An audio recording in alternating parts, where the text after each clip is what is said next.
All right, traders, welcome to today's recap. This is Christian from Hertz Tribeca Trade Group, and this is your not only your end of day but your end of week video to wrap up the week. We will go over all the performance for not only just today, which we will go over very quickly, but for the week, and I'll just kind of touch upon a couple trends that I see for the month as well. So not too many chart setups for the end of week. We will do those for members over the weekend. Every weekend we compile a macro video of just some things to watch for the week, as well as a detailed watch list with triggers and all the chart setups and so forth. So make sure that you are signed up to be a member of Tribeca Trade Group. You can go right to tribecatradegroup.com and sign up there. All right, so let's get to the performance. And first things first, risk disclaimer. That is right in front of you. So make sure that you review that. Everything that we're going through is for information purposes only.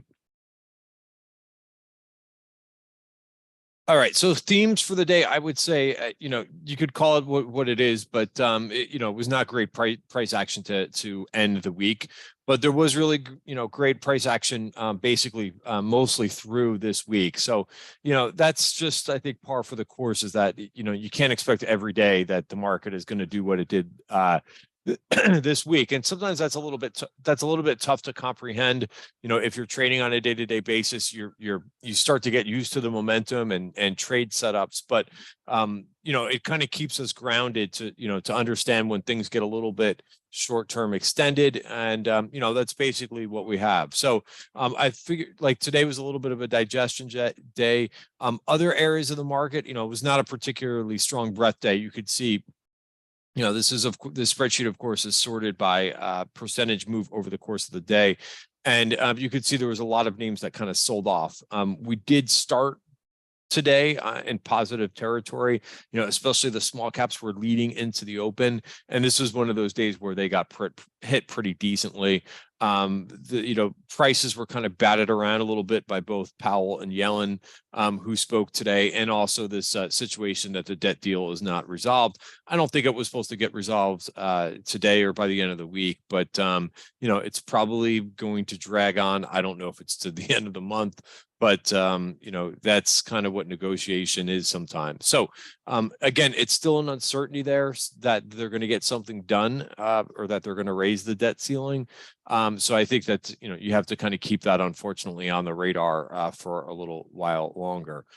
So yes, the VIX was up today, 4.7%. It gets the VIX, I think, back up to around like almost 17. Not that big of a move. Again, things can't go up in a straight line. So I kind of think that that's what's in play here. And maybe we might see a little bit more of that digestion next week. For the day, the Qs finished down 20 basis points. IWM lagged, finished down a little bit more than 0.5%, 0.6. And SPY was basically just a little bit in the red today, just down almost 0.2%. Interesting as well, which we'll cover really quickly in this video, is what's going on with bonds.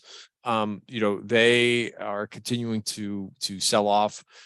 Yields are going higher, and I'll also review the dollar. So let's get into a couple of things, and just final summary for the day, like what did particularly well. Energy stocks, which we talked about them, we talked about the energy stocks towards the end of yesterday's video. There has been a really nice move in nat gas. That's a chart that I sent out earlier in Twitter. So I will get to that as well. And biotech had a decent day. So where does that leave us, right? Well, we did hit, so there's a couple things here, and I'm looking at the daily chart first, and then I will look at the weekly chart now that we have a full week to go on. But we do have, and I think I've seen several people kind of put some type of put this broadening type formation that we've got in the chart. So the good thing was we finally broke out of this range, right? We were hanging in here for a while. The market, people were starting to call the market, including myself a little bit, was that we, especially when you talk about the S&P, it was getting very boring, right? People were not putting one and one together that's why the VIX has been so low. It's because we haven't done anything, in terms of what the VIX measures, which is short-term implied volatility, 30-day index options. But that's the reason why the VIX is so low, is because there hasn't really been that much movement, right? So we put together a couple nice days this week and are out of the value area. So your support to watch is 41.73, right? That's a nice level to watch. If we don't continue here, again, and digestion is perfectly normal. But if we break back inside the value area, then that we're not, there's not much that we can kind of conclude on. I will also show you the weekly chart here too, and notice that we are still in value for the year, and 42.57 is where we are. Again, it's a little bit hard to see, but that'll be your resistance. Again, resistance can be conquered, and that's what we saw in the Qs this week, right? We actually, this is surprising to me. I thought that we would see more of a pause there at the top of the value area for 2023, but we made it through. It's not to say that we're going to blast off from here, but it was a very impressive week for the Qs. And now your support to watch is down here. It's 332.31. Very clean looking here on the weekly chart. We're also above like this little pivot here. But remember, this value area is based on all the activity from 2022. So all that price and volume activity. So it becomes very significant. And I think pretty significant that we've made it above there. If you're looking for another area of resistance, right? And again, this chart looks much different than what I just showed you in the S&P. We have been trending here. We've made it above value more towards the beginning of the month, and have been trending quite nicely. Yes, the RSI is now overbought for the Qs. It was a 72 this morning. It's a 71, right? Anything above 70 on the relative strength indicator, which is the study down here, right?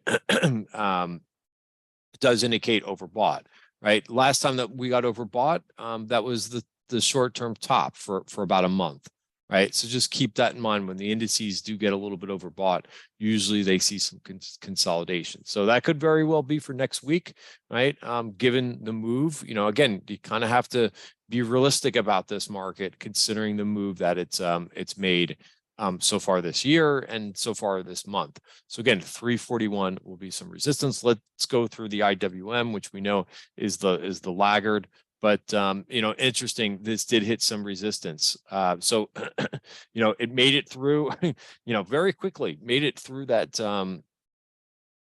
through the value area. So broke the first level of resistance earlier in the week, which was 174.32. And we did touch this 179.10, which is the top of value for the month. And it's also very similar to last month's top of value, where price had a difficult time there too. So decent rejection there. Continue to watch that 179.10 resistance and 174.32. All right, we'll move on here. I mentioned I would talk about bonds. Yes, I've talked about this a lot this week. Looks like a head and shoulder type pattern to me, and a break below the neckline. And it could be that we come down here to this VPOC at this point. Really, what was surprising to me is this did not really affect equity prices too much, right? It just looked like there was some, who knows, just buying that happens, and sometimes I get questions in the trading room that, people, for a while, this is what 2022 was like, especially when yields picked up some volatility. When they saw that yields were going higher, people would automatically think about fading, what was going on in equities. But that's not always going to be the relationship. It's not always going to be yields go higher, and that means equity prices go lower, right? So again, you have to kind of,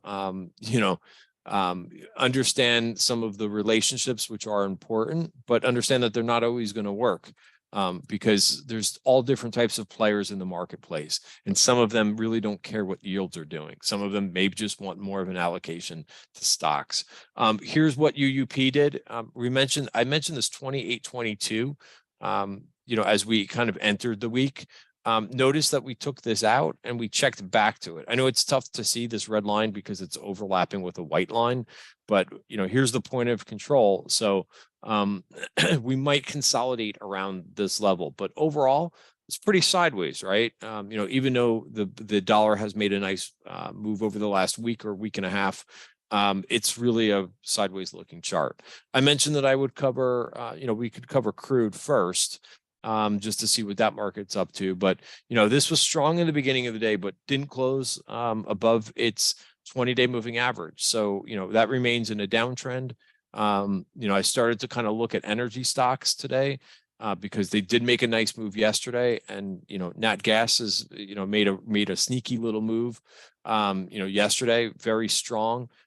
Today, not so much, flat, but they are above the value area for the month. So, I looked at some things. I actually dipped my toe into one name and took it off towards the end of the day. We know that Buffett's been buying some more Oxy.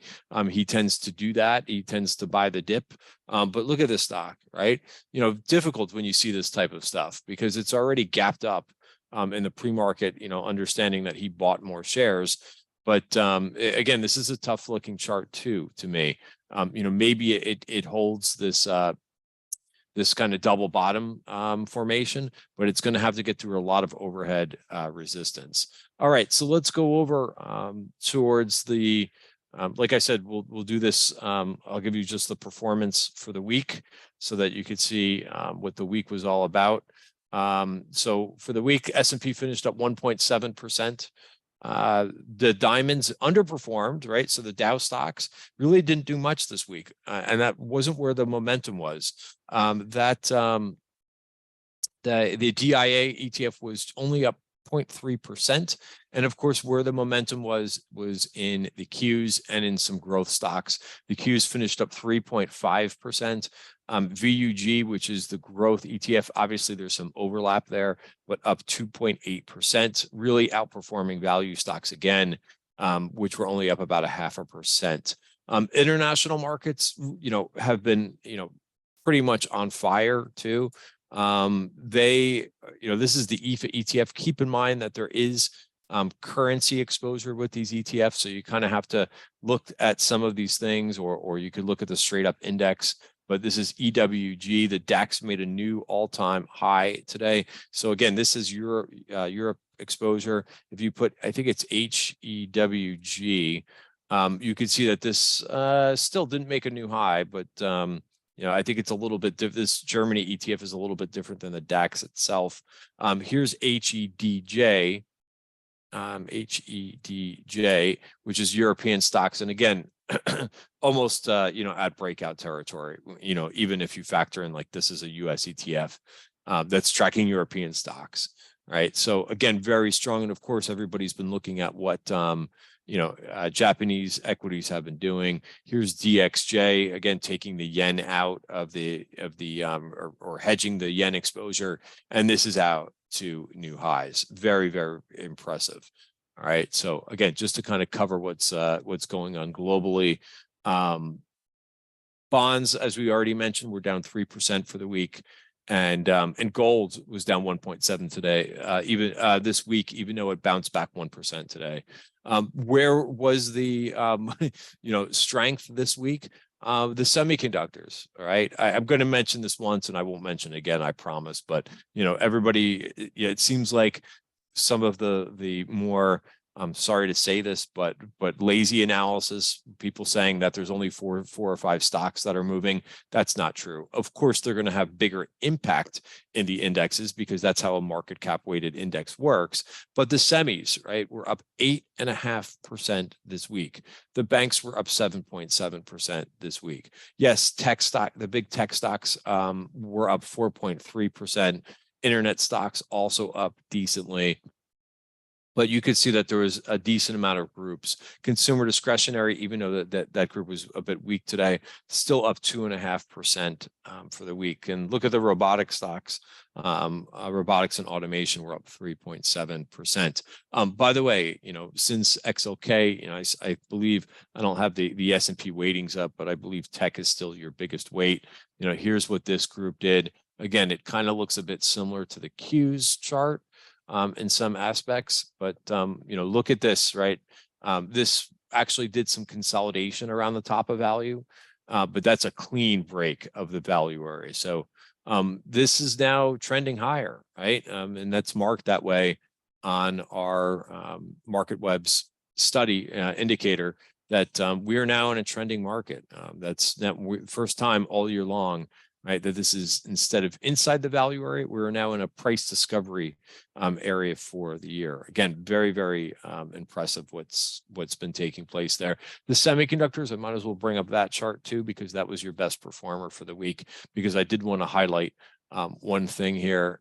They're not letting me bring up the weekly chart here, but note that we did pause right at that virgin point of control takeout, right? There it is, you could see right there. So again, a lot of times, the virgin point of controls, the red lines, they're marking for you overhead supply. Let's see if the weekly chart will come up this time.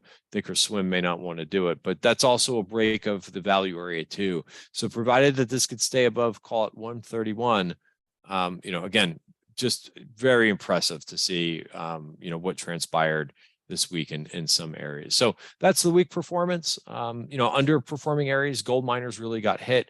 Even though they did well today, they were still down 4%. Solar, which was strong today, or stronger relatively speaking, was down 2.5%, and the utilities were very weak. Maybe the interest rate move weighing on that group a bit. Also, consumer staples were down 1.5%. So were healthcare stocks. All right. Biotech, I think, will be something to watch. They took a bit of a breather with the news that some deals are getting more scrutiny, right? I mean, that's been certainly a catalyst for biotech. But this is quite normal to see some consolidation around this trend line, also around the virgin point of control, right? That big overhead supply area. So that's something definitely to keep an eye on for next week. I mentioned I would also just bring up very quickly the performance, where we're at for the month, right? So we're just going to do this in sectors, but yes, semis are up the most for the month.